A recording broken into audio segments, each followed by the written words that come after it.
Bonjour, bienvenue, c'est le Culture Mag, votre rendez-vous avec les arts, les spectacles et la musique. Dans ce journal, aujourd'hui, le livre Soumission de Michel Houellebecq. Comment ne pas en parler? Eh bien, justement, en parlant non pas du livre sorti en France mercredi, mais plutôt de l'auteur. En marge de cette grande campagne de communication, il y a aussi la dépression, la détestation, la provocation et peut-être la perversion. L'ermite semi-chauve et édenté a depuis son Goncourt repris peut-être pas goût à la vie, mais goût au succès. On vous dira comment. Dans ce journal également, de la musique, encore et toujours. Nous recevons Frédéric Chasselin. Il est en pleine répétition avec l'Orchestre Symphonique de Jérusalem. Il prépare le grand concert qu'il va donner dans 15 jours à Paris, à l'UNESCO. Il est sorti de son auditorium et va venir nous en parler.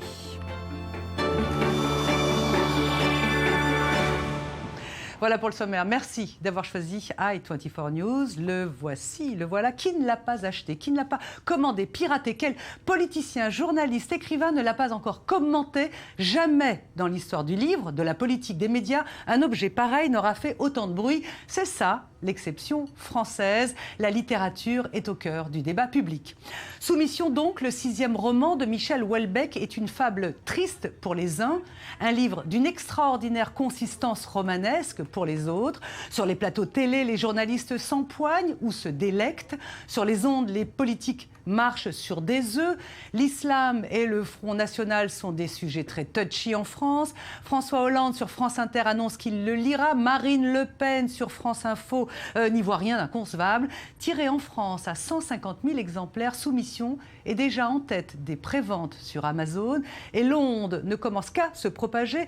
La presse italienne publie un texte de Michel Onfray sur le sujet. Et puis en Allemagne, on apprend que Soumission a été tiré à 150 000 exemplaires et qu'il s'annonce comme un succès. Bref, derrière le livre, il y a un auteur, un dominant calme, comme l'a dit l'économiste Bernard Marist, un ermite édenté, cheveux filasses, qui cultive une ressemblance frappante avec Antonin Artaud. Du coup, eh bien, on s'est demandé au Culture Mag si ce dépressif historique, extrêmement intelligent et très cultivé, si ce reclus d'une tour du 13e arrondissement n'était pas en ce moment dans une période de win, récit d'un Houellebecq gagnant, David Gomba. Le Pen, sauf si vous avez passé les fêtes sur une autre planète, impossible d'être passé à côté. Houellebecq sort un nouveau livre. Soumission, son 6e roman, sort aujourd'hui, mais c'est d'ores et déjà la polémique en ce début d'année. Même le président Hollande en a parlé. Parce qu'il fait débat. La littérature, c'est la liberté. Donc je le lirai. Sans ici vouloir le commenter avant l'heure. Une fois la polémique enclenchée, la contre-offensive médiatique peut commencer. Michel Houellebecq signe son grand retour devant les micros et les caméras. 10 jours avant Noël, l'hebdo Le Point jette le pavé dans la mare. Dans son nouvel opus, le romancier imagine la victoire du Parti des musulmans. Aussitôt, c'est le buzz. L'info est reprise par l'ensemble des médias et les réseaux sociaux ne sont pas en reste. Une agitation médiatique qui survit à la bûche de Noël et au champagne de la Saint-Sylvestre. Le 20h de France de hier, France Inter ce matin, RTL demain. Le lauréat du Goncourt 2010 court donc de plateau en plateau, ce qui n'est pas en son habitude. Un plan média bien orchestré. Une renaissance médiatique qui signe aussi la résurrection de cet écrivain. 2014 aura été une année faste pour le romancier. En février, il joue son propre rôle dans l'enlèvement de Michel Houellebecq de Guillaume Niclou. Parce qu'il a l'intention de le tuer. Non, mais Michel, il faut... On n'en est pas là. Côté musique, on l'a retrouvé aux côtés du rocker Jean-Louis Aubert pour Isolement. Un titre pas vraiment adapté pour celui qu'on voit désormais partout. Je tente de nettoyer mes yeux. Dites-moi qui je suis. En septembre, il se livre à un monologue existentialiste à tendance suicidaire dans Near Death Experience du duo Kerven-Delpine. M'en fous, je suis mort. Houellebecq écrivain, Houellebecq acteur, Houellebecq chanteur et Houellebecq photographe. Jusqu'à la fin du mois, ces clichés sont exposés à Paris. Houellebecq superstar, c'est aussi une métamorphose physique. Depuis quelques mois, celui qui est connu pour ses cheveux en bataille et sa clope au bec prendrait soin de son apparence. Une jeune femme aurait même conquise son cœur. Un cœur connu pour son amertume. Après une période de réclusion médiatique volontaire, 2014 aura vu Houellebecq sur tous les fronts. 2015 s'annonçait l'année de tous les records en librairie. Frédéric Chasselin, le Houellebecq, vous en avez entendu parler dans vos salles de concert?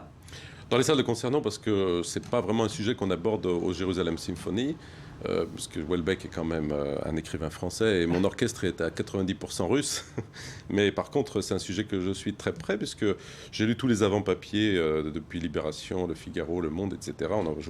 Je m'aperçois qu'on en parle beaucoup en France. Ah oui, ça c'est sûr. Alors, Frédéric Chasselin est notre invité aujourd'hui. Il est entre autres le directeur musical du Symphonique de Jérusalem. Il est né à Paris. Il a été l'assistant du grand chef Daniel Barenbaum, du compositeur moderne Pierre Boulez. Il a composé plusieurs opéras et a dirigé les meilleurs orchestres, une vie entière dédiée à la musique. Nous sommes vraiment très heureux de vous avoir avec nous, Frédéric. Le 26 janvier prochain, vous allez diriger votre Philharmonique de Jérusalem à l'occasion des 70 ans anniversaire de la libération d'Auschwitz. Vous allez jouer à l'UNESCO. Et alors, vous allez jouer la symphonie Babillard de Dimitri Shostakovich et puis la suite Yiddish de Norbert Glanzberg. Comment, Frédéric, choisit-on un programme pareil pour une journée pareille ? Ça s'imposait pratiquement parce que si vous prenez dans le grand répertoire classique, c'est-à-dire les grands compositeurs, il n'y a pas extrêmement de choix. C'est-à-dire qu'une symphonie qui traite de la Shoah directement, il n'y a que celle-là. Et par chance, c'est un très grand compositeur. Par chance, c'est un de mes compositeurs préférés. Et c'est une œuvre absolument géniale. Donc, ça s'est imposé. Et le choix de Norbert Glanzberg aussi, parce que c'était un très cher ami qui aurait maintenant 110 ans. C'était un des grands compositeurs pour Piaf. Padam, padam, tu me fais tourner la tête. Et j'ai appris qu'il avait été sauvé presque par Piaf. Sauvé par Piaf, sauvé aussi par des amis de Picasso, sauvé par Richard Strauss. On a souvent accusé d'être nazi, mais qui a sauvé beaucoup de juifs et dont la belle-fille était juive elle-même. Norbert a écrit cette suite yiddish d'après des petites nouvelles de Isaac Bashevis Singer. Donc c'est 8 tableaux qui racontent la vie des Juifs du shtetl en Pologne jusqu'à l'exil, les pogroms et l'exil jusqu'à des sambas qui évoquent probablement le Brésil ou disons l'Amérique du Sud ou enfin des pays un petit peu plus cléments. Et donc comme c'était un grand Parisien, Glanzberg, il est arrivé quand même à Paris un peu après la guerre et il y est mort. Je me suis dit Paris doit lui rendre aussi hommage quelque part. Donc le choix de ces deux pièces est venu vraiment pratiquement automatiquement. Frédéric Chasselin, vous êtes l'enfant d'une enfant cachée pendant la guerre. Votre maman a été cachée pendant la guerre. Est-ce que ça rajoute une dimension particulière à ce concert que vous allez donner à l'UNESCO ? Disons, dans ma famille, les origines sont tout à fait troubles. Je dirais que mon père, par exemple, était un enfant adopté, dont on a retrouvé à peu près rien des origines, donc, sauf le nom qui est d'origine certainement un peu russe, donc ukrainien, donc Babillard. Et puis ma mère a une histoire très touchante. Après la guerre, elle a été accueillie par une famille de Danois. Et tous ces éléments se sont rassemblés l'année dernière quand le prince du Danemark est venu célébrer les 70 ans du sauvetage de la communauté juive du Danemark par des pêcheurs. Et j'ai demandé à ma mère, mais cette famille chez qui tu étais, c'était des pêcheurs, non ? Elle m'a dit oui. Alors, on avait perdu leurs traces. On avait perdu leurs traces parce qu'il y a 20 ans, ça faisait 20 ans qu'on ne savait plus où ils étaient, c'était avant l'Internet, etc. Et puis, ce concert a fait beaucoup de publicité au Danemark. Pendant l'entracte, le journaliste danois qui était venu m'interviewer m'a dit « On a retrouvé votre famille danoise. » Et donc là, on a reparlé avec eux, et puis effectivement, il s'est avéré que tous les pêcheurs danois ont participé à cette sauvegarde. Et d'où mon prénom Frédéric, que ma mère m'a donné par hommage au roi Frédéric de l'époque qui avait sauvé la communauté juive. Vous allez avoir un petit pincement au cœur quand vous allez lever votre... Je ne sais pas si vous avez une baguette ou pas de baguette. Oui, il y a des chefs qui n'ont pas de baguette, mais je pense que vous aurez un petit pincement au cœur quand vous démarrerez ce concert à l'UNESCO, non ? Oui, j'utilise une baguette parce que j'aime beaucoup l'aspect magique de la direction d'orchestre. C'est joliment dit. C'est très magique d'avoir 80 personnes devant vous qui ne savent pas encore ce qu'elles vont faire. Vous levez les mains ou vous levez la baguette. Puis j'aime beaucoup Harry Potter, donc je pense que je pourrais pas me passer de baguette maintenant. Pendant que vous avez parlé, on vous a vu diriger l'orchestre. Alors, à l'UNESCO, vous allez ouvrir ce concert avec une ode à la paix que vous avez composée. Je propose qu'on en écoute un court extrait, puis ensuite vous allez nous expliquer, Frédéric.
Waouh, c'est la paix.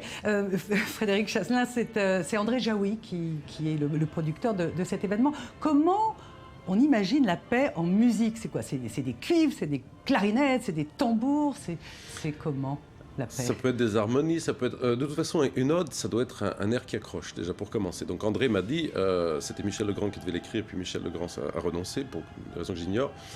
Il m'a donné 24 heures, André, pour faire mes preuves. Il m'a dit, écoute, si tu peux m'écrire ça en 24 heures, je te donne l'ode. Et puis j'ai écrit quelque chose qui lui a beaucoup plu. Et je me suis évidemment posé tout de suite la question, qu'est-ce que c'est qu'une ode? Qu'est-ce que c'est qu'une ode pour la paix, etc. Alors, ce que vous avez entendu, il y a un petit côté un peu oriental. J'ai donné un côté un peu yiddish aussi à mon thème, parce que c'est une ode qui vient de Jérusalem vers le monde. Un petit côté Laurence d'Arabie peut-être, ou Cécile B2000, je ne sais pas. Mais j'ai écrit aussi les paroles parce qu'on m'avait donné une première ligne. Mais musicalement, je dirais qu'il n'y a pas d'ingrédients associés à la paix. Par exemple, vous écoutez la 9e symphonie de Beethoven, l'Ode à la joie, qui est un hymne de paix. Ça n'est ni majeur ni mineur, ça doit être en tout cas une mélodie communicante, une mélodie qui touche le cœur des autres. Et alors justement, qu'est-ce que vous allez en faire de cette ode à la paix? J'ai lu que vous alliez la jouer au Vatican en mars avec les représentants des 3 religions. Ça doit être quelque chose qui vous...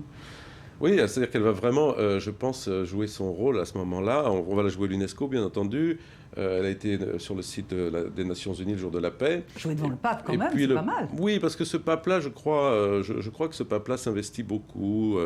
Je crois qu'il a plus de pouvoir, plus d'envie probablement de résoudre les problèmes que ses prédécesseurs. Je suis pas très papophile en général, mais je dois dire que celui-là me plaît beaucoup. Ouais. Oui. Parce que vous le trouvez ouvert, moderne? Je trouve que l'année dernière, quand il est venu à Jérusalem, j'étais là. Sa petite visite très courte, ça a déjà fait bouger des choses. Et je pense qu'il va continuer à essayer de faire bouger des choses. Ce concert, c'est quand même incroyable. Il invite l'orchestre de Jérusalem pour jouer le Kaddish de Leonard Bernstein. Pas pour jouer une messe solennelle, que ce soit, pour jouer un Kaddish. Avec les représentants des 3 religions. Avec les représentants des 3 religions, donc c'est quand même très fort. Il met la barre très haute au niveau des symboles.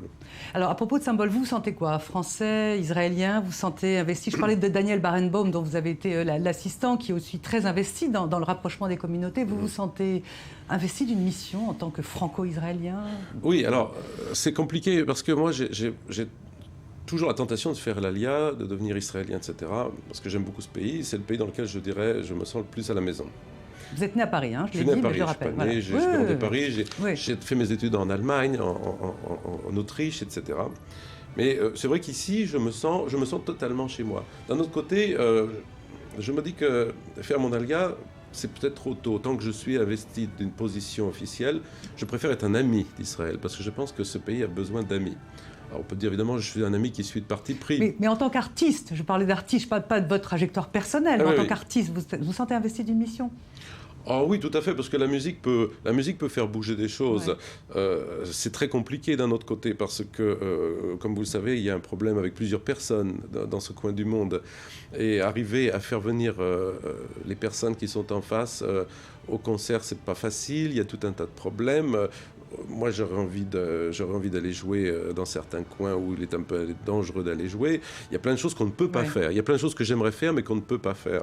Je sais qu'avec Barenboim, il avait fait un concert aussi au sud de Gaza. Bon, il y a eu énormément c'était très au nord de Gaza. C'est bien. Moi, je ne sais pas si j'ai envie de faire un concert avec 3 barrières de militaires autour pour nous sécuriser. Si on peut faire un concert dans un endroit avec juste jouer pour les gens...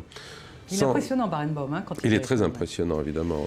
Donc, on a la possibilité. La musique a la possibilité de faire bouger les choses. Oui, on peut faire beaucoup de choses. Merci beaucoup, Frédéric Chasselin, d'être venu sur le plateau du Culture Mag. On va se quitter, probablement en vous écoutant diriger la symphonie numéro 2 de Mahler. Vous l'avez choisi, pourquoi ? Parce que c'est un symbole assez important. Elle s'appelle Résurrection. Et l'orchestre était sur le point de disparaître cet été, puisque le Rishut HaShidur, la télévision radio israélienne, ferme officiellement. Je ne sais pas si elle est encore fermée. En tout cas, on nous a dit on ferme. Donc l'orchestre ferme. Et puis finalement, au dernier moment, non, on ne ferme pas. On vous laisse encore 4 ans de survie. Donc j'ai mis la Résurrection. Merci beaucoup d'être venu sur le plateau du Culture Mag. Merci et puis bon concert à l'UNESCO. Merci.